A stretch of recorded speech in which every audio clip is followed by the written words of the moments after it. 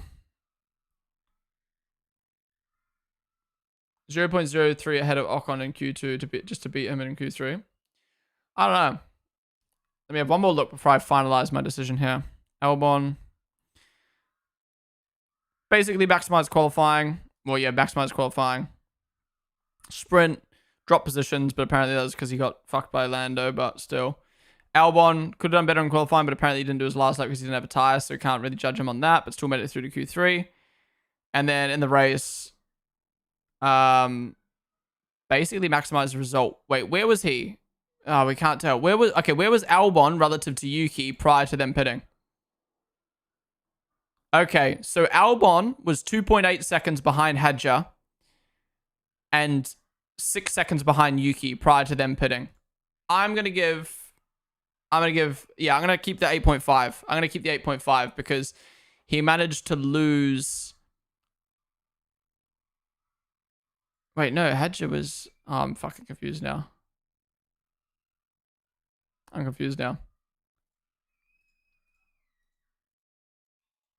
Ever you are.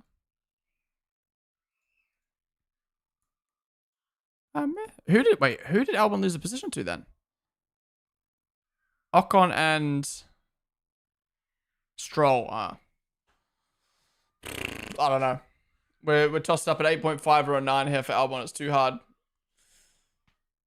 If I was good, leave it like that. I had this debate with my friend, and he said that Lewis would have won at least 3. But when you look at the grids during Schumacher era compared to the grids that Lewis won his World Championship in, I just don't see it. As the grids back then, they were more competitive. I mean, there's an argument that the grids were less competitive back then. There was maybe more top-end drivers, but less competitive in the lower end. I don't know. Well, yeah, it's probably more top-end drivers back then. But it's hard to tell, you know. Schumacher might be a 0-time champ in today's cars.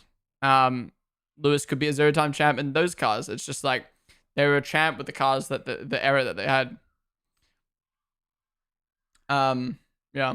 I'm for Albon's birthday gift. Albon led laps on his B-day, therefore 10. True, he did lead some laps. I don't know if I'm being too harsh on Albon here. The dirty air was just insane. I can't remember. What did I give Yuki? I'm going to give him the exact same as Yuki. I'm going back on my VOD to check what I gave Yuki. To miss you as girl, you teasing me. I gave Yuki a 9. Alright, we'll give Albon a 9 then. I'm feeling generous today. But this might have been a different rating if we had a clear idea of where this Williams is. Alright, we're going to end the poll there. Majority of you guys saying 9. Let's move on to our top 6 race results. I should say. Alright, next up, we have got Andrea, Kimi Antonelli. Alright, poll is up. What do you vote Kimi Antonelli's weekend? Let's talk about it. So, Kimi, in sprint qualifying, got out-qualified by Russell by 0.6. And almost got out-qualified by Yuki Tsunoda. Yeah, pretty disappointing. Again, only 2 positions off Russell, but 0.6 is a lot of time, so that's not great. Then in the sprint, Russell managed to move up a position to P5, whereas Antonelli held position, but lost a position to Tsunoda in a slower car. So that is not good. Weak in qualifying. Weak in comparison to his teammate and Yuki Tsunoda in the sprint. Finished 12 seconds down on Russell as well. So not great. Then in qualifying, also weak. Russell qualified P2 and he qualified 0.4 down on him, which was 6 positions lower. He got out-qualified by Isaac Hadja. And the only reason he probably didn't get out-qualified by Yuki and Albon was because they didn't set laps. Or Yuki made a mistake. But yeah, that's weak from Antonelli. Then in the race, he managed to move up only 2 positions, which would have been on Hadja. No. Yeah, he moved up 2 positions, which was Lewis Hamilton and Charles Leclerc, who DSQ'd. Otherwise, he lost out to Ocon.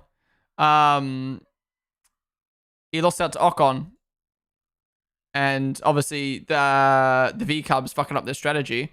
Prior to V-Cubs fucking up their strategy, he was sitting behind Ocon. He was sitting behind Yuki. Wait.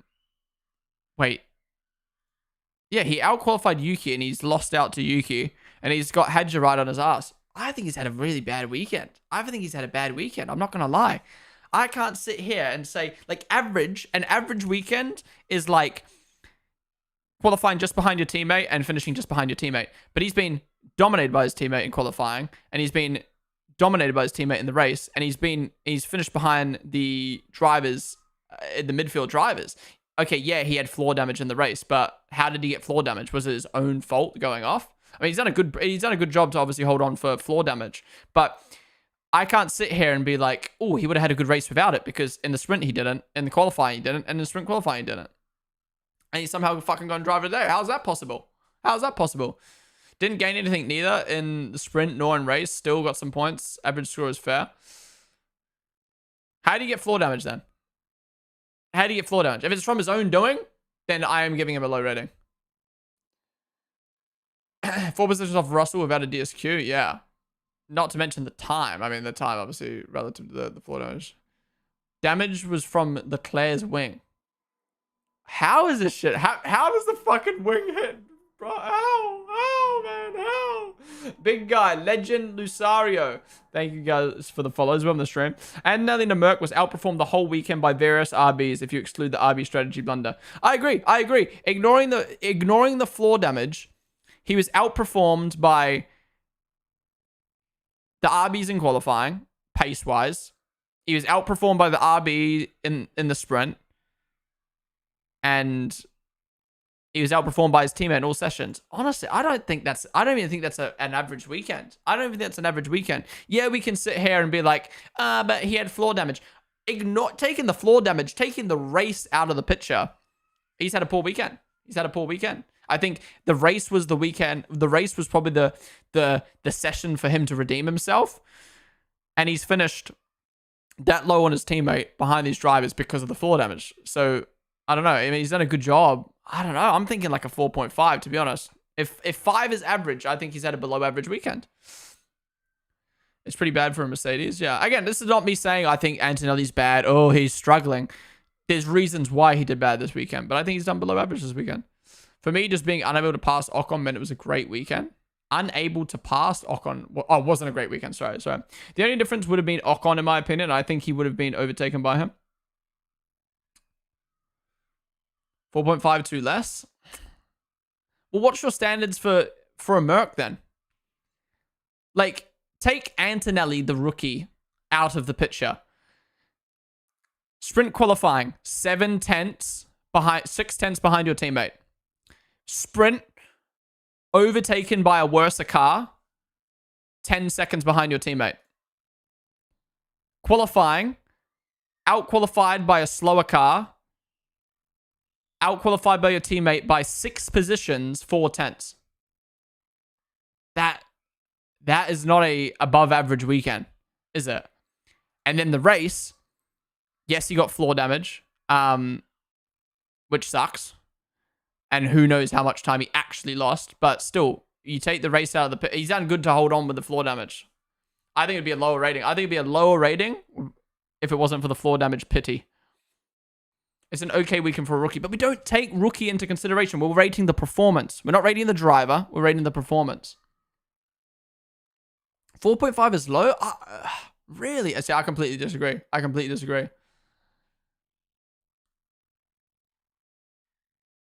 How do you get floor damage? From Leclerc's wing, apparently.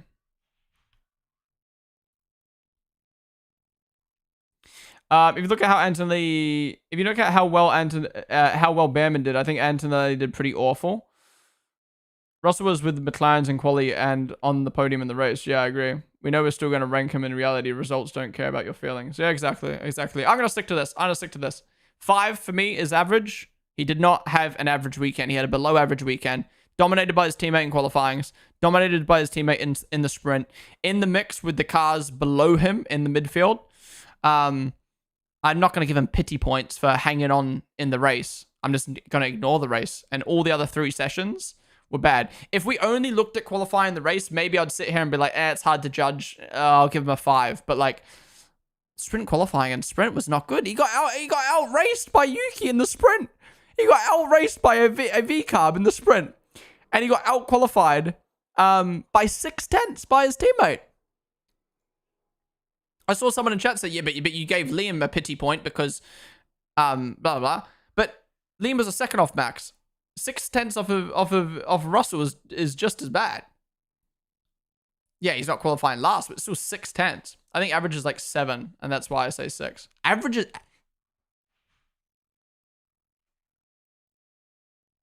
How is 7 average?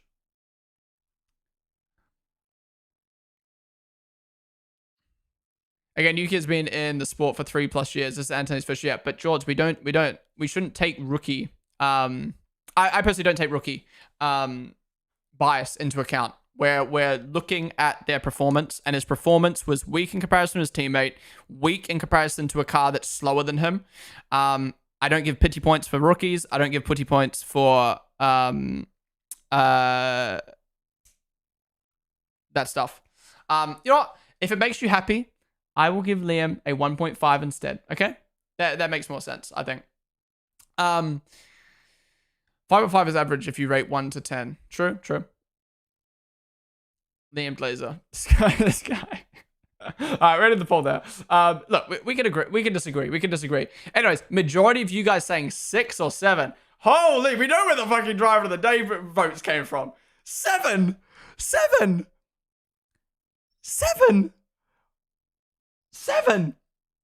Antonelli being a rookie isn't a bias. No, but if you're rating their performance, you don't take the rookie into account. Otherwise, when you rate Max Verstappen, Lando Norris, Lewis Hamilton, you go, well, they're multiple race winners. They've got 7 plus seasons under their belt. It's not a 10 because their standards are up here. If you start rating rookies higher because of their standards, you got to start rating top guys lower because of their standards. You can't. No, you just rate the performance. 7 is pure rookie bias and a result. Yeah, again, I could agree. If you're talking... No, I don't know that. No, I'm sorry. With how good Ollie Behrman, Isaac Hadjar, and even Bortoletto did this weekend, even Doohan did this weekend, even rookie, he's still 7/10 off his teammate in qualifying and getting beaten by a midfield car.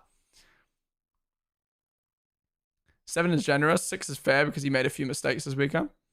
Anyways, we're gonna have to disagree on this one, lads. We're gonna have to disagree on this one. I do not see a world where he is a 6. I don't know, a 7. A 7. Maybe it's just because you guys can't see what I'm looking at on my screen, but all I'm seeing is 8 positions lower than his teammate, and his teammate's on the podium, and he's not even beating a fucking V-carb.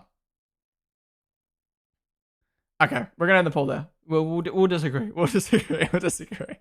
All right, moving on from Kimmy. Again, it's not. I don't think he's shit. It was a poor weekend. Let's be real. All right, moving on. Next up, we've got Esty Bestie on the top 5, baby. Next up, Esteban Ocon. What do you rate Esteban Ocon? His weekend. Yeah, crazy. Well, the 10s are flowing through.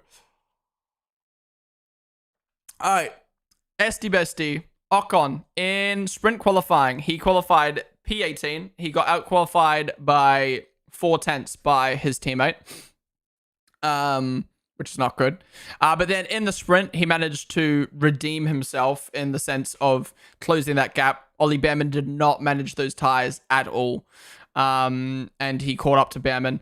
Honestly, I think where the Haas is finished is probably the best they could have done in that sprint. That Haas was pretty bad.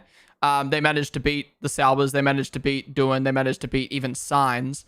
I think finishing behind Liam in that, with Liam's performances at the moment, was maybe like not great, but who gives a fuck? It's a Red Bull, right? So I honestly think he was disappointing in the sprint qualifying, but I think he's done good. He's done good. In the sprint for that Haas. Qualifying, he's qualified P11. I think that is honestly the best the Haas could have done. I don't think he should be out qualifying Albon, Yuki, or Hadjar in that V-carb or Williams. He's outqualified Hulkenberg to Sauber. He's outqualified the two Aston Martins. He's outqualified the Williams. But most importantly, he's outqualified his teammate by 2/10, which doesn't sound like a lot, but he's managed to qualify 6 positions ahead of Ollie Behrman. So yeah, I think he's done the best that he can in qualifying. And then in the race, he finished in P5. Before the DSQs, it was P7. So still, best of the rest. Ignoring the DSQs, it was still best of the rest. He just, for his good work, managed to benefit from the two Ferraris. Wait, by the way, just real quick, Antonelli finished 42 seconds behind his teammate in the race. I know he had floor damage, but that's still bad. Sorry. Anyways, back to Ocon. He finished best of the rest. He finished 3 seconds ahead of Antonelli. Again, would have really loved to have seen what he could have done with Antonelli if Antonelli didn't have damage. But 5 seconds ahead of Albon. 9 seconds ahead of his teammate, who he did qualify ahead of. Regardless, he's had an awesome race. Was it a perfect weekend, though? I mean, again, looking at, he did majorly outperform that car in the race, so that obviously has some weight to it. We got to take the sprint qualifying and the sprint into account because we are rating performance-wise. He did get out-qualified quite a lot in sprint quali. Sprint was okay. Qualifying was the best you could do. I think the only thing I will say about the only negative thing I'll say about Ocon's race, and it's not a negative, it's just like a point, is Ocon started 1, 2, 3, 4, 5, 6 positions up the road from Behrman, but only finished 9 seconds up the road. Think about how much more traffic Behrman had in those conditions, and he finished only 9 seconds up the road. Was Behrman's race pace better? Then again, Behrman was on a different strategy. I don't know, it's hard to tell. Either way, the Haas did fucking amazing. I'm gonna give Ocon a 9.5. I think I'm only gonna knock 0.5 off just for that sprint qualifying. I don't think it was a perfect weekend. It's harsh. I know it's harsh. I'm sorry. I know it's harsh. But I think, again, sprint weekends, I give 10s for perfection. And he wasn't perfect in that sprint qualifying. And if you look at someone like, I was going to say Yuki and Hadja, but even they swapped in qualifyings. Yeah, I said the same thing with Yuki and Hadja. I lowered them down a little bit because they had a bad qualifying session each.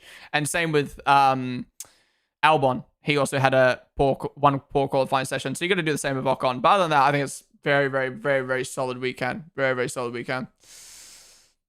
Everyone knows how good he can be. 9.5, that's fair. I think 9 is fair. 9, remove Liam's 1.5 and give him 0.5 for Ocon. Never gets replaced by Yuki in Japan. Why do you guys keep typing that? Seriously, I don't know why people are so biased pumping Kimi notes that much. If rookie bias gets into place, Portoletto outqualified his teammate and was in front of Hulk in both races, even doing outqualified Gasly. How are people so into giving pity points to Antonelli? I agree, Nasal. I agree. Again, it's kind of what we were talking about earlier about with the whole doing thing. I think Behrman and Antonelli just have this way more rep behind them at the moment. No way we scammed a 10. Why do you pronounce Haas like that? Haas. Why do I pronounce Haas? And not Haas? Because, in my opinion, 2 A's equal Haas and 2 S's equal Haas. Probably just the country I'm from, different accents. Destroyed Ollie Behrman. Holy moly. That overtake on Kimi was cold. To be fair, I think he was 0.3 seconds off Q3. I reckon he could have done it, but P10 was the absolute max, yeah. Now, I just think logically he came 5th, and we will probably give Russell a lower rating. He finished P5 while doing some gardening on the straight. Yeah, that was a nice overtake. That was a really, really nice overtake. Must give him plus 0.5 for cutting the grass. Don't be wrong, Kimi is going to be a great driver in a few years, but other rookies can have a bright future ahead as well. Rating this race alone, Kimi clearly underperformed. Yeah, I agree. How hard is it to understand the entire grid is rated on the same standard? Yeah, exactly. His strategy was really good for what it needed to be compared to what Behrman's strategy was. Sprint should count, but I think in some cases we may consider sprint as free practice. They still learn car setup. Yeah, obviously, there's way more weight in the race. Absolutely. I think, look, if I was just rating his race and qualifying, he gets a 10. You know, he maximized that qualifying, I think, and he outperformed the car in the race. I think he gets a 10. He's only getting the 0.5 down for sprint quali. You could argue, well, the sprint qualifying doesn't matter that much, but I think it was a bit underwhelming. So yeah, 0.5. We'll go 9.5. If Australia was a 10 out of 10 for Kimi, this weekend was a 7 out of 10. You can argue we're all wrong here. You can't rate them the same, though, as the rookie have less experience. Okay, George, I don't think you understand what we're saying, but that's fine. That's fine. 9.9 for one mistake at the final corner. I mean, it's more than one corner, though. I made him go out in SQ1. So, yeah. Anyways, we're in the poll there. Majority of you guys saying 10. You guys would give Ollie Ocon a perfect weekend. I disagree personally, but fair enough. Fair enough. Right. Moving on. We move to the top 4. Next up, we have got Max Verstappen. This is going to be an interesting one. This is probably going to be a bit of a polarizing one, I reckon. So let's see what everyone does. So Max Verstappen in sprint qualified P2. Obviously, you know, without it need to be said, absolutely dominated his teammate. You know, we've spoken about this already. I think, okay, no, this is where we need to have this conversation. Before we get into talking about Max's weekend, the question in chat was, where was it? Where's it gone? Fuck, where's the question gone in chat?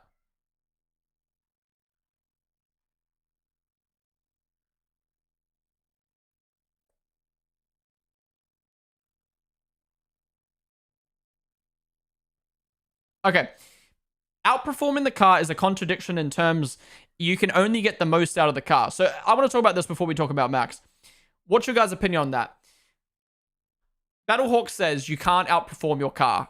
You can only be as good as the max performance that your car gives. So Battlehawk's essentially saying if your car's here, that's the best you can do. That's the best you can do in the car. Or that's the best you can do in a weekend. So Max Verstappen is sitting right here. Like the car's here, he's sitting right here. And Liam's down here. Whereas I look at things where it's like the car's here, Max is putting the car here, and Liam's putting it down here, or way down here, you know what I mean? The thing is, I agree with what Battlehawk's saying in the sense of, okay, you can't outperform your car. That's impossible. Your car can't be 250 kilometers an hour on the straight, and then you can make it 251 kilometers an hour. No, you can't. If your car has a certain amount of grip, you can't just make it have more grip.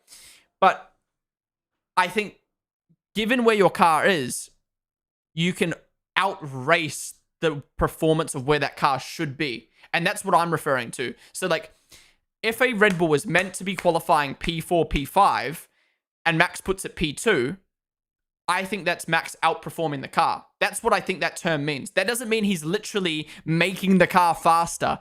Physically impossible to make the car faster. It's saying relative to where the car is in the pecking order. So for me, I think this weekend, the Red Bull was the 4th best car. I think it was behind Ferrari in the sprint. I think it was behind McLaren, definitely. And I think it was behind Mercedes. So I think it's the 4th best car. So realistically, he should be qualifying P7, P8, finishing P7, P8. But he's not. He's finishing P2. So that's where I think Max Verstappen has outperformed the car. That's when me or Martin Brundle or anyone says they've outperformed the car, they're talking about relative to where the car is in the pecking order. They're not saying they're literally outperforming the car because that's impossible. It's just the terminology, I think, that people get mixed up with. Yeah, he is correct. Bottle the race start, otherwise perfect. Only a few can outperform the cars. He can extract max pace from the car that is hard to drive. It doesn't work that way. Outperform your car is a term mostly used for drivers that can take it to a higher position than any or the data expect to be.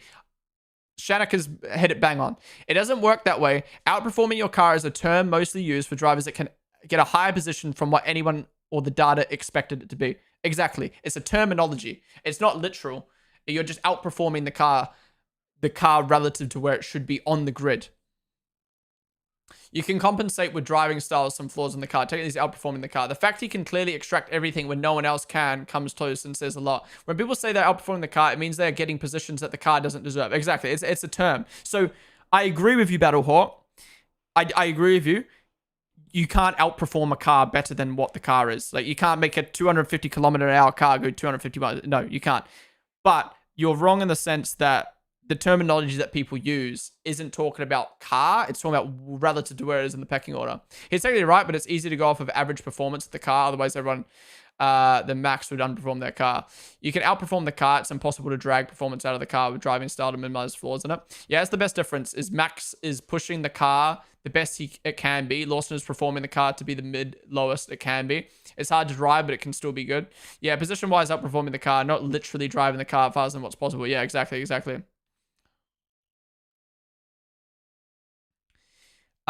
wrong though, as no rookie in the world can perform to this. Okay, you guys talk about Kevin. Singapore 2018 quali was the only time when someone outperformed the car, when Lewis beat the theoretical fastest lap. What did he give this dude's team? I gave him 1.5. 1.5. We gave him 0.5 for making up positions in the sprint, and for not crashing. Other than that, the lowest, basically the lowest you can get. I don't do zeros. Zeros is a dumb. If you rate 0 to 10, that's 11. That's 11. 1 to 10, that's 10 ratings, plus 0. That's 11 ratings. No, I do 1 to 10. That car qualified second, only milliseconds behind pole. So as a fast car. Okay, anyways. Now that we've talked about the... Wait, actually, let me read YouTube chat. It's science. If you outdrive the car, you are in the wall. Getting 100% from a car is almost impossible, and who knows what exactly 100% is. I mean, he may be driving close to the limit with the others, but he isn't out-driving the car. The other drivers just not getting the most out of their cars relative to Max. I don't think so, honestly. I think that just means Red Bull is capable of being P2 and other teams are underperformed. That doesn't mean Max is outperforming. That means the other drivers underperformed. I disagree with that. I think Max is outperforming where that car should be. I think actually, you bring up a good point. I don't know what your name is because it's in fucking Asian characters, but you bring up a good point. If Red Bull's 4th best car and Ferrari's 3rd best car, right? If Max finishes ahead of Ferrari, is that Max outperforming the car? Or like doing better than he should? Or is that Ferrari underperforming? I mean, in this case, it's both. But I would argue, say, like in Austria 2019, where Max won the race in the car that probably shouldn't have been the fastest car. I don't think that's Ferrari underperforming or Leclerc underperforming. I think that was Max genuinely overperforming. Red Bull have a way to save Lawson's career by replacing him with Yuki, putting him in the V-carb, and then if Yuki falls and Lawson goes well in the V-carb, they can think of him again, let him grow. Choosing an 11 GP driver instead of 4-year driver. Yeah, we've spoken a lot about Max and Liam and stuff already. There's a half-class full, half-class empty type of question. Yeah, exactly. Okay, let's talk about Max's weekend as a whole now. Now that we've talked about that, because I think this is going to be a big talking point this year. It always was a talking point with Max Verstappen, but now the car is not the quickest on the grid. It's now probably one of the biggest talking points when it comes to driver ratings this year. So, Max Verstappen, qualified P2, almost put it on pole in what I think in that session was the 4th fastest car. So yeah, P2, out-qualifying Liam Lawson by... Wait. Run it back. Remember when you guys said about Kimi Antonelli qualifying, blah, blah, blah. Liam got out-qualified by Max by 8 tenths. Kimi Antonelli got out-qualified by Russell by 7 tenths. Yet we're sitting here and giving Kimi Antonelli a 7 and Liam a 1.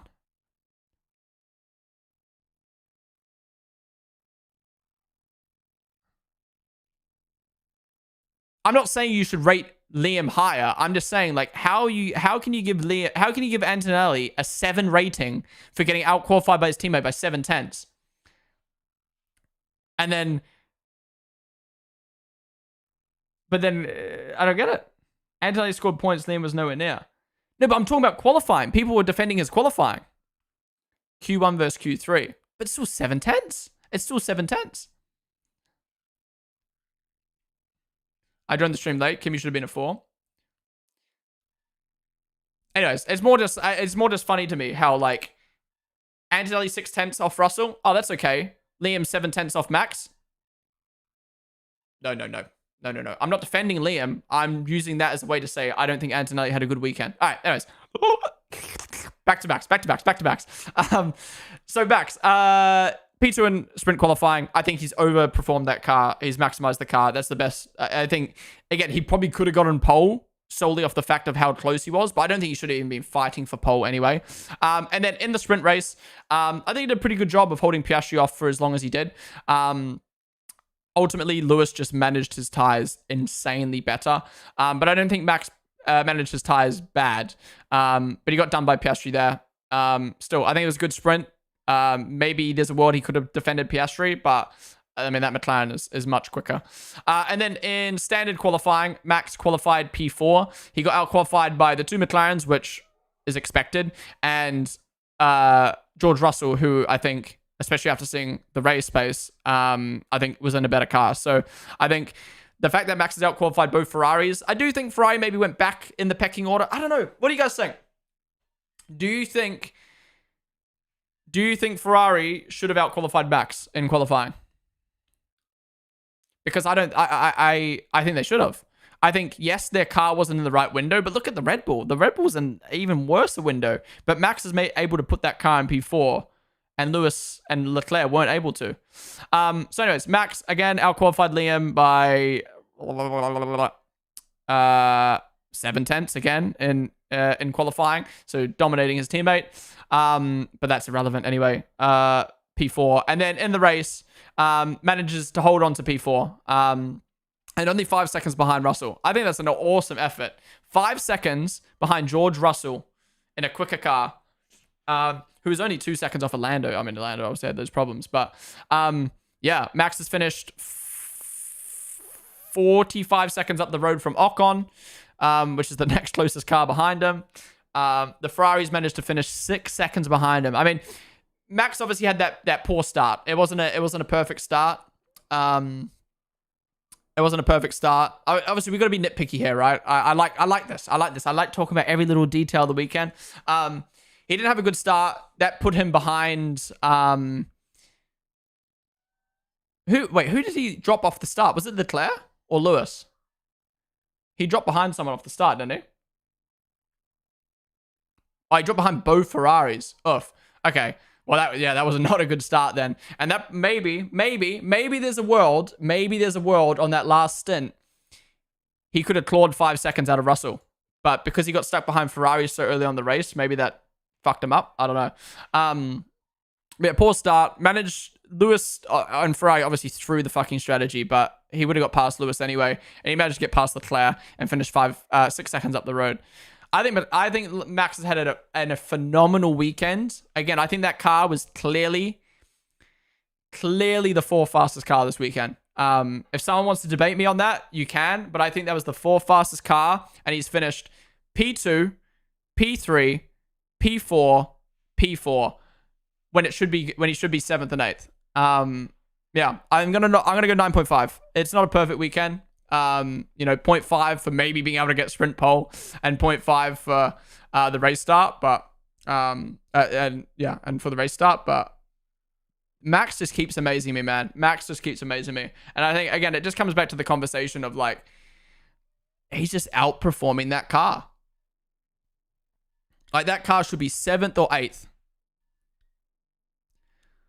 Ferrari were 4th fastest car in the race. It doesn't help that Max doesn't have... Wait, Ferrari were 4th fastest car in the race.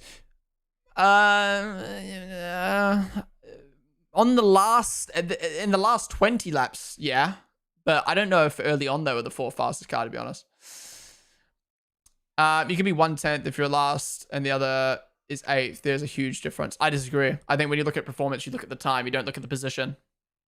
Otherwise, you may as well just say, well, Bottas was world champ worthy, finishing P2s behind Lewis for years. But you don't look at the result. You look at the time.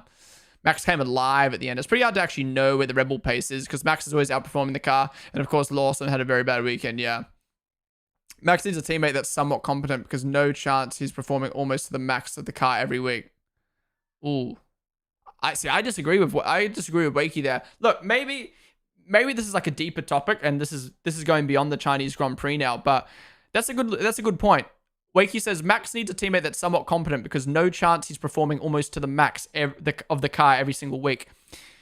But I think he is. Ever since 2019, after that crash, ever since Max crashed in 2018 practice, Max has, I genuinely think, been maximizing that car almost every single Grand Prix weekend. I mean, there's obviously Grand Prix weekends we don't give him a 10, we don't give him a 9. He makes little mistakes here and there. But overall, Max has been the best driver on the grid since 2019. Obviously 2020 and 19, Lewis, they were like basically on par. But yeah, Max has been outperforming that car. He's been almost flawless. And I generally think it is the case. And yeah, I do think there's an argument, if Max had a teammate. But I think the reason why Max doesn't have a teammate is because that car, he is the best and the car is built around him perfectly. I think Max makes good teammates look average. Checo average. Teammates look horrible, yeah. I do think this week just other drivers were underperforming. Leclerc gained time by being 1 kg underweight as well. Yeah, true. The drivers underperformed for Ferrari. Don't use this as a reason to overinflate the rating. Wait, you're saying Ferrari underperformed, but in the sprint, Lewis got pole. I don't know. I disagree. Doesn't Max always say that he is pushing the car and feels so comfortable? Wouldn't he be the first to say he's doing shit if it was the case? That's true. What is the YouTube chat saying? I think Ferrari underperformed because even without front wing Leclerc catch Russell, but botched his tires. Impressed with how composed Max has been with the car, not as quick. I don't really think the Red Bull is a tractor. The margins are tight. I don't think the Red Bull is a tractor either, but I don't think it's anywhere near the level of McLaren. And I honestly, at this point,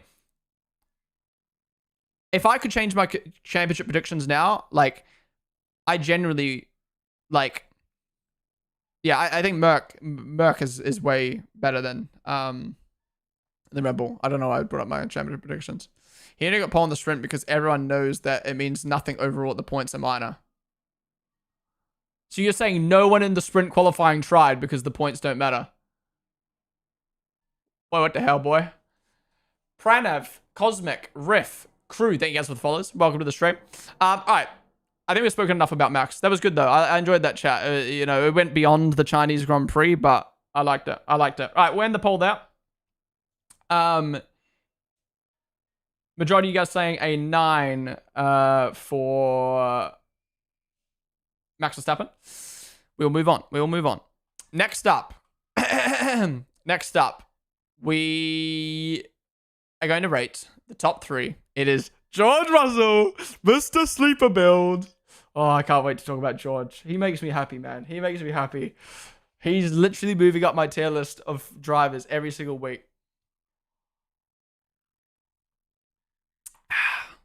Yeah, exactly. That's why Liam was last in sprint qualifying, because it just doesn't matter. He just wasn't trying. So we can only rate him for his race performance, Anyways, George Russell, sprint qualifying, he qualified P5.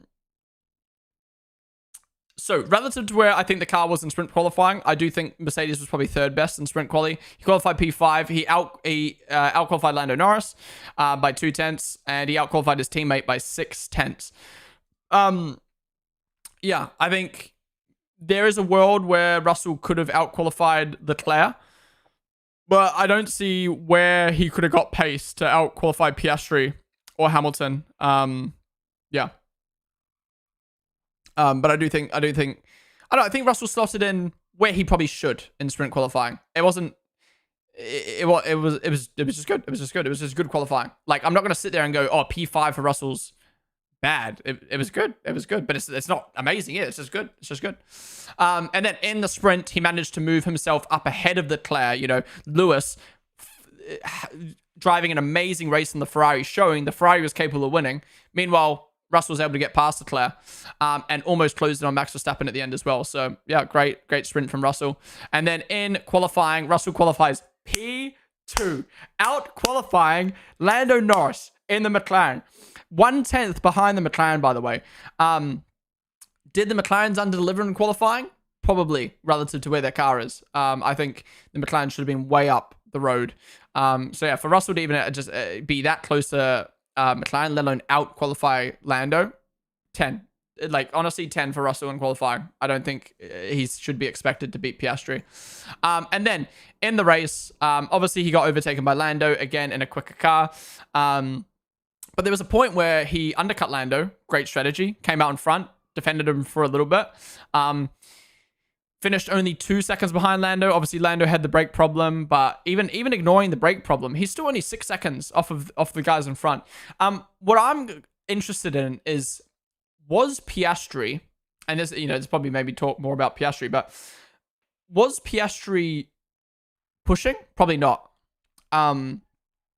So Russell only finished 6 seconds behind Lando. Is that going to be the actual gap for the rest of the season? Because if so, Mercedes are going to be definitely in the fight for winning some races this year. I mean, obviously that's obvious, but yeah, 6 seconds is small. Or was it just because they were chilling and the 6 seconds looks closer than what it actually is? So he finished P3, he finished ahead of Max Verstappen, just behind the McLarens. He's maximized his race in the Merc. Again, considering where Antonelli qualified and where Antonelli finished, I think Russell's had a really, really good weekend. Couldn't have done anything more this weekend. Yeah, I think maybe a little bit more in qualifying. Other than that, he's completely maximized. He's completely maximized. I'm going to give George Russell a 9.5 as well, if it lets me do it. There you go. I'm probably going to give George Russell a 9.5 as well. Any reason for me to demote him down to a 9? Am I missing anything? Mr. Coma build Brexit means Brexit 2025 edition. Russell World Championship this year. Honestly, just like people put Leclerc and Lewis, Leclerc as a championship contender this year, I honestly think George Russell could be in the contention with just like okay, I put Max Verstappen as my driver's champ in my predictions because I thought he was going to steal enough points away from McLaren and just be there consistently. And Max will do that. But I think Russell will also be the same and maybe even have the potential with the car to do that. Bro had 0 airtime on Sunday other than the one lap he was ahead of Lando. Yeah, honestly. Finishing one position down is still have been a great result for Russell and Merc. He outperformed the car. Yeah, I think he outperformed the car as well. I think the Merc should have been further off the McLaren, but it's hard to tell as well because the McLaren aren't pushing hard enough. Everyone was moving their tires for sure. I think he could have got Lando, to be fair, but apart from this, he had a perfect weekend. You think he could have got Lando? I don't think he could have got Lando. That reason he could have got Lando was if there was one more lap and his brake kept dying. You rate George and Max equally. Yeah, I think this weekend they both maximized the car. I think maybe George had a worse sprint qualifying. But I think Max had a worse qualifying. So, but again, it's all relative to the car. So, yeah. I just don't think it's fair to put Russell on 9 just because Max is on 9.5. You know what I mean? But I do get your point. If Russell remains this consistent, he could pull off a Stoffel Van Dorn. Stoffel Van Dorn? I'm assuming Stoffel Van Dorn, what? Formula E? Lando was pretty up the road before that. The only reason he was close to Lando was because of the brake thing. Two McLarens weren't pushing until right before the brake problem. George, the savior of Mercedes. Yeah, honestly. This is what I wanted from Mercedes. I wanted them to fully focus the car on him and him do a good job, and that's exactly what he's doing. All right. We'll move on for Russell. We're in the poll there. Majority of you guys saying 9. All right, we agree. All right, before we move on to the top 2, thank you guys all for watching today so far. Really do appreciate it. If you are enjoying the stream, be sure to hit the follow button or the subscription button down below. I'm really enjoying driver ratings at the moment. I can't believe Grand Prix reviews used to be like 2 hours max, and now we're able to get like 4 or 5 hour streams out because, I mean, there's so much more to talk about. The driver ratings are fun. I'm loving it. So, yeah, thank you guys for watching. Again, we do this every Monday after a Grand Prix. So join me after the Japanese Grand Prix and every other Grand Prix this season. All right. My back is killing me. I just spat on my desk. Ooh. Okay, moving on to top 2. In P2, we have got Lando Norris. What do you guys rate Lando Norris this weekend? The poll is up. Black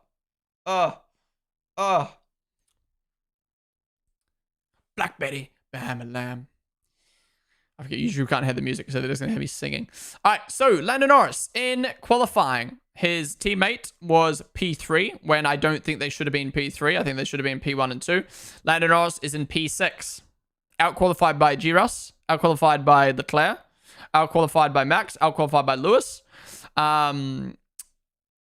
Yeah, he got out-qualified 4/10 by his teammate. That is not great. And then in the sprint, he lost positions.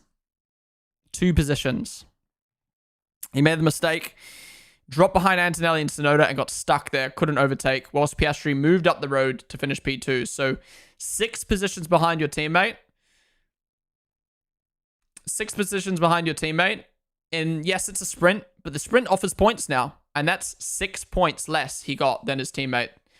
And that's 5 points less than he got Max, one of his championship rivals. So, someone in chat said before sprints don't matter. They do. They do matter. They do matter because that is 5 points. That is the difference between P3 and P5, P6.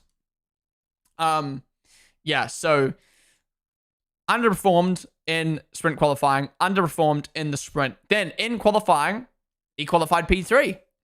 Again, Norris, Russell ahead of him. 1/10. Look, it's only 1/10 off of his teammate. But I still think, relative to where Russell qualified, I still think both the McLarens maybe slightly underperformed in qualify. It's hard to tell. It all depends where you think this McLaren is. I think the McLaren is the best car on the grid by a long shot. And I think them only just out-qualifying Russell by 1/10 is not great. Maybe that's just testament to Russell, to be fair. But still, you're getting out-qualified by Russell. And 1/10 off your teammate. That's not good. That's not good. But it's not bad. It's just not good. And then in the race, he managed to finish P2. He did get undercut by Russell. He managed to get back past. McLaren's race pace is their strength. Hard to tell again, like we said before, where McLaren exactly is in race pace because they're obviously lifting to not, risk ruining the car. I'm not going to take this into account with his rating, but I do just want to mention it. Your team is on the radio telling you, please chill on the brake. You've got a gap to the car behind. You're not going to beat Piastri. Please chill. And he keeps pushing. He keeps pushing. He keeps pushing. His engineer goes, stop pushing. He keeps pushing. His engineer says, stop pushing. He keeps pushing. To the point where there's 2 laps to go and his brake completely fucks off. And he almost loses P3 because of it. Or maybe even had a critical problem. They even came on the radio and said, if there's 1 to 2 more laps, we actually think we might have had to retire the car. So I don't know why he didn't just back off. Like, you weren't going to beat Piastri with a fucking broken pedal. And, yeah. He could have gotten caught by Russell. Some people might be like, yeah, but if he backed off, Russell would have caught. Yeah, but if he didn't back off, he might have had to fucking retire. So, I don't know. I'm not going to say that into account the ratings, but it's more just like, come on, Lando. Chill. Chill for me, please. Chill. But yeah. I don't know how to rate Lando. Sprint qualifying, I thought he underperformed. I thought he underperformed. Like, if 5 is average, I think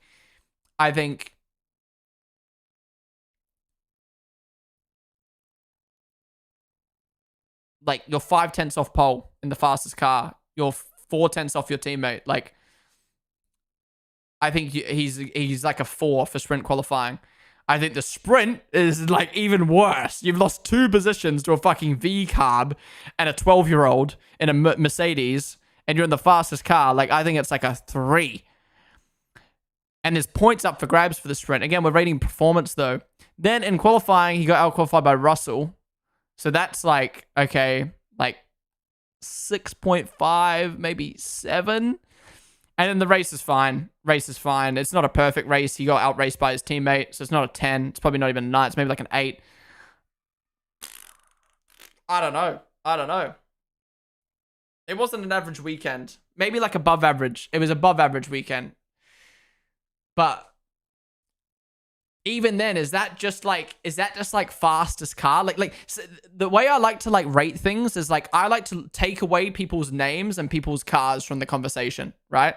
Like, sorry, I like to take away like the names from the conversation. Like, take away the McLaren name, take away the Lando Norris name. A driver in the fastest car qualified P6.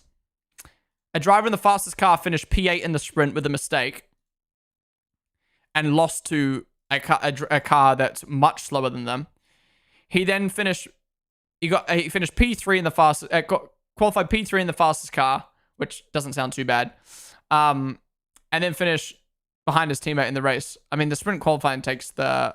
To be honest, it doesn't. It's qualifying and race doesn't sound as bad, but sprint qualifying and sprint sound way worse. You remember he lost. He lost in the championship. He lost 7 points. He lost 7 points in the championship from the sprint. He couldn't even brake when the engineer said it, so I think it's a 5. No way above only races average. Piastri half the gap that Norris gained after Australian one race. Piastri half the gap that Norris gained after Australian one race. Yeah, that's true, which is huge for Piastri. Absolutely. Oscar with 32 points this weekend and Lando with 19. That just sums it up, really. Yeah, I agree. And I know this is harsh, and I think, again, if you're taking standards into account, I think Lando should get an even lower rating than this. I think it should be like a 4. If we're taking standards into account, like Lando's standard is here. Like that was not up there. That was not up there. But I don't take standards, so yeah. I think McLaren is the fastest, but nowhere near close to being dominant. I can agree with that. I don't think they're dominant, but I do think they should be getting 1-2 in quali. And I do think they should be convincingly finishing 1-2 in the race.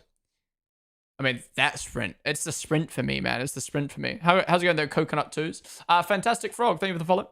I think he should be in around the Kimi range. Stuck behind slower cars and outperformed by a teammate the whole weekend. Yeah, fair point. Fair point. Everyone is biased of Max and put him 9.5. It's too unfair. He was slower than McLaren's and Russell. Mediocre sprint out-qualified by Piastri in the quali as well.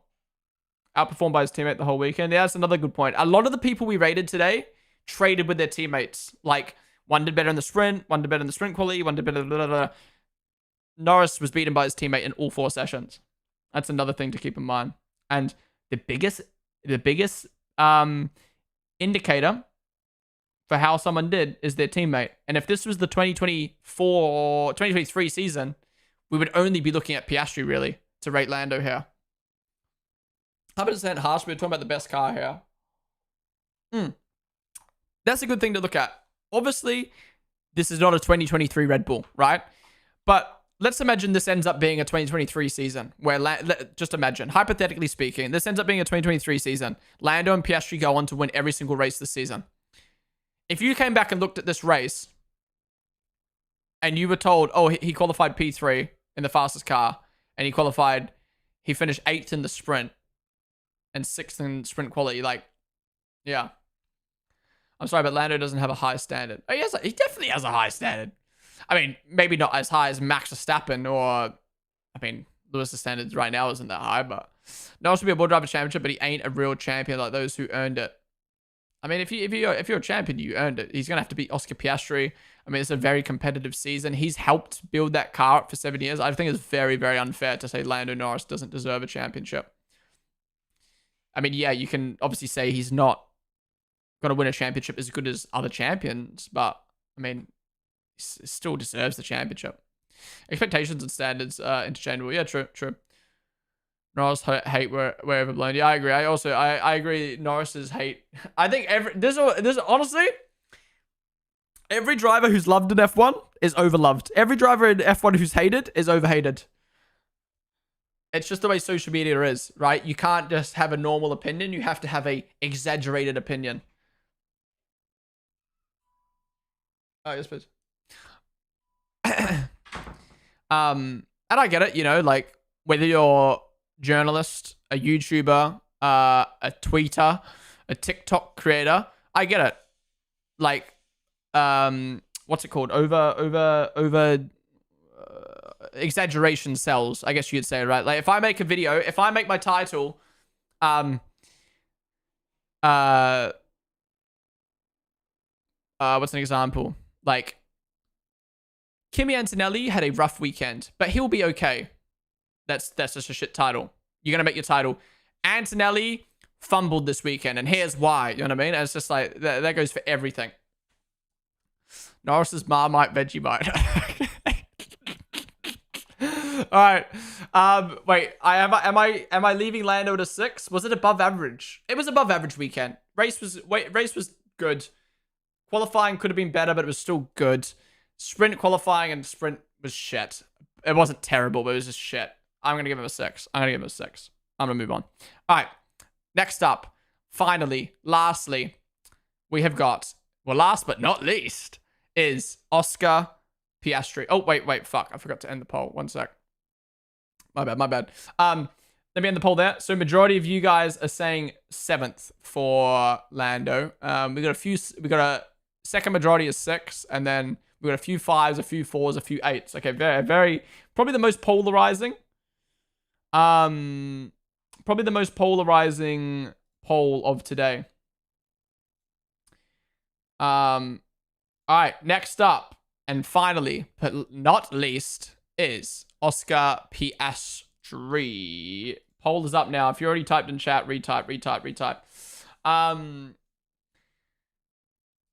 Let's talk about it. So, Oscar Piastri in the sprint qualifying got out-qualified by Max and Lewis. I think, was that car at that point of time in the weekend capable of getting a sprint pole? Yes. Should have it gotten sprint pole? It shouldn't. It's not a should. It's not a should. It could, but it's not a should. He outperformed Lando Norris by 4/10 though, which is good. It's very, very good. I mean, he outperformed Lando the whole weekend. But yeah, I think he could have gotten sprint pole, but he didn't. It wasn't a should. He shouldn't have got it. And then in the sprint, he managed to get past Max. I think all the drivers who hung on and kept position deserve props for hanging on. And that's what Piastri did. You know, he managed to get past Max and hung on his tires. He didn't, like, lose time. I think it's more testament to Lewis of how well he did. But at the end of the day, seeing how that race pace was on the McLaren in the race, I think he probably should have done a little bit better in the sprint and managing his tires. You know, some people will say, oh, but Piastri didn't know how bad the tires were going to wear. Neither did Lewis. And that's just a testament of how, like, yeah, how good Lewis did in that sprint. So yeah, I think the sprint qualifying wasn't bad. Sorry, the sprint qualifying was really good, but it wasn't perfect. And then we head to qualifying. He qualified on pole, exactly like he should do. This is more a talking point. I'm not taking this into account in the rating, but we don't know how good that McLaren is. In my head, the McLaren is really good, and I think it should be better than out-qualifying Russell by 1/10. But I'm not going to sit here and demote points off Piastri because he didn't out-qualify Russell by more. At the end of the day, he out-qualified his teammate by almost 2/10. And yeah, he qualified on pole. And then he cruised the whole race, managed the race start very well. Russell had an awesome run. He defended perfectly and held the lead the entire time. Pitted exactly when he needed to. Managed the tires perfectly. You know, again, we can sit here and be like, oh, they should have been further up the road from Russell, but he managed it perfectly. He knew the gap that Lando was at, and he managed it. Question, though, if McLaren should have been further up the road, aka Piastri was managing, why wasn't Lando pushing to get closer to Piastri to then be like, hey, I want to beat you? Do we then think... So then is the question... Is McLaren telling both their drivers to chill? Or was Piastri actually pushing almost to the max? And Lando was pushing almost to the max, and it's just not as quick as we think. Dirty air would degrade his tires. But this was something I spoke about yesterday. Is that good for Lando? Do we think that's good that Lando listened to the team and was like, don't get close to Piastri, it will damage your tires? Because I feel like if you're in a championship fight I don't care that your teammate's in front. You're pushing. Even just for 10 laps, you're pushing. With how quick your car is, you are pushing to get close to your teammate to be like, hey, I'm quicker. I want to battle him. If otherwise, I think this season is going to come down to whoever qualifies on pole. If that's what's going to happen this year, if what's going to happen this year is the driver who qualifies on pole starts the race, pulls a lead, the driver in second obeys their team orders, sits behind, doesn't put pressure on the driver in front, doesn't degrade their own tires, and they just cruise 10 seconds ahead of third place to a P1, P2, then Piastri and Lando's championship is going to come down to the few races where there's luck involved and qualifying. But if I'm Lando Norris, I know that there's races further on this season where I'm going to get unlucky. I'm not going to qualify ahead of Piastri. So it's races like this that you need to push up to your teammate and battle. I mean, that's another conversation of like, you know, why is Lando just chilling behind his teammate for 50 laps? I think that, you know, I would argue, I think other drivers on the grid wouldn't have chilled like Lando did. I get it. It's hard because I think if Lando pushed up behind Piastri, fucked his tires, and then lost second place, we'd be sitting here going, well, Lando, that was silly, wasn't it? But then I'm sitting here now going, well, why did Lando just sit 3 seconds behind for 50 laps and didn't show that he could beat Piastri if he thinks he's faster than Piastri? It's a hard one. It's a hard one. Anyways, that's more about Lando. I think we said everything about Piastri. Let me read chat. It's not a 10 because it wasn't a perfect. It wasn't perfect. I think 9.5 or low. If you take away points for Ocon's sprint qualifying. Yeah, I agree. Arrow Prods, what's up on the stream? Daily Snail as well. Welcome. Clean air is king. Don't forget in this era of F1. In this era of F1, I don't think clean air is, dirty air is as bad as previous years, but it has gotten worse since 2022, 100%. I think Dirty Air was really bad this race. Yeah, for some reason, these tracks, are just some tracks like China, are just so bad. It always seems to be the tracks of the long straights. Mexico City, China, Baku. Or is there something the same with those three tracks in their air levels? He had a very good weekend, amazing quality, put him on pole position to win the race. China is also mid for Dirty Air and tires, yeah. If that's the case, Oscar will win because he will take points off Norris on that one. Position of that one more than the other way around. Yeah, true. Hottest track temps, new surface, tons of higher speed corners too. Yeah, check the onboards.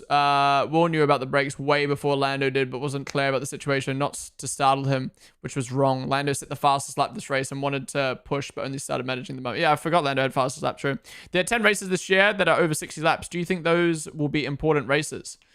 Well, wait, what do you mean by that, Fro? Because every race is based off the same length anyway. Totally agree. Can't imagine Max sitting in clean air and not going for the win. Yeah. Temps of the countries plus speed. Dirty air is so bad there. They should take a different line. But Piastri would have been able to respond to any Lando move. Oh, 100%. He would have been able to push on. All right, anyways. To rate Oscar Piastri, I think he's had a phenomenal weekend. But I don't think this was a Baku level drive. And I think if we were just rating, qualifying and race, it's a 10. But obviously, I take the whole weekend into account. Sprint qualifying, probably shouldn't have got out-qualified by Max and Hamilton for what that car was. And I think in the sprint, you know, he could have probably beat Lewis. Again, if you had qualified better. So at the end of the day, it wasn't a perfect weekend overall. It was a perfect qualifying and race. So yeah, 9.5 for Piastri. I still think Baku's his best weekend. By far. That was, whew. Didn't Norris beat Piastri at FP1? Yeah, we don't look at FP1 though. We don't look at FP1. Now that's a session. George can say no one tries in. Well, with the tires and Pirelli, will it be hard to tell the best tire on long races like that? Could we see a 3-stop or am I tripping? I mean, I thought it was gonna be a 2-stop and it ended up being a 1-stop. So yeah. Fair rated, but I hate how you gave Max 9.5. He deserves an 8 or 9. I just agree. I think Max overperformed the car. I think if Max was in... The way I see rating Max, Lewis... the way I see it, rating Max, George, and Piastri this weekend is if they were in the McLaren, aka the winner's car, they would have done the same thing. Max will never win the title in 2025. You're counting that man out. You're counting that man out. 10, amazing weekend. Great quality and put it amazing position to win the race and cruise the win in Shanghai. Crazy how Max is still key out with the World Drivers' Championship. Yeah. Lando was told to push more, but he didn't because he didn't want to get the dirty air. All right. That is it for Oscar Piastri. We're going to end the poll there. Majority of you guys saying 10. The rest of you guys saying 9. So we'll leave it there. All right. Well, guys, that wraps up the final driver on the poll. I think that means our top 3 drivers of the weekend tied at 9.5. Max, George, and Oscar. And then who came in P2? Was it Albon and... in 4th and 5th. Albon and... Ocon and... Yuki. Ocon, Yuki, and then Albon. I think that was the rating. Can't remember. I need to get a spreadsheet. I was meant to do it last week. I'll do it this week. I'm going to make a spreadsheet, go through, do my ratings, and then we can put it on a spreadsheet and have a look. Yeah. Then next up, Antonelli, right, guys? Next up, Antonelli and Pisa. I'm joking. Daily Snail, thank you for the follow on the stream. All right, guys, that is it for today's driver ratings. Thank you all for joining me. Yeah, really do appreciate it. It was fun. I'm really loving driver ratings. I'm really loving the Grand Prix reviews on stream now. I really love just chatting with you guys and doing the ratings together rather than just like arguing about ratings. So it's fun. It's fun. Really good discussions today, especially around like the Max stuff and the McLaren stuff and the Kimi Antonelli disagreement on the Antonelli stuff. But yeah, thank you guys for watching. If you enjoyed, hit the follow button or the sub button down below. Join me for the next driver ratings in 2 weeks' time after the Japanese Grand Prix. Again, every single Monday after a Grand Prix, we do Grand Prix review and driver ratings, so be sure to tune on in. But yeah, YouTube gang, we're going to end the stream there. We'll stay live for a couple more minutes over on Twitch if you want to come join us. Otherwise, YouTube, I'll see you for the next watch along, which will be for the Japanese Grand Prix. Catch you guys later. Good.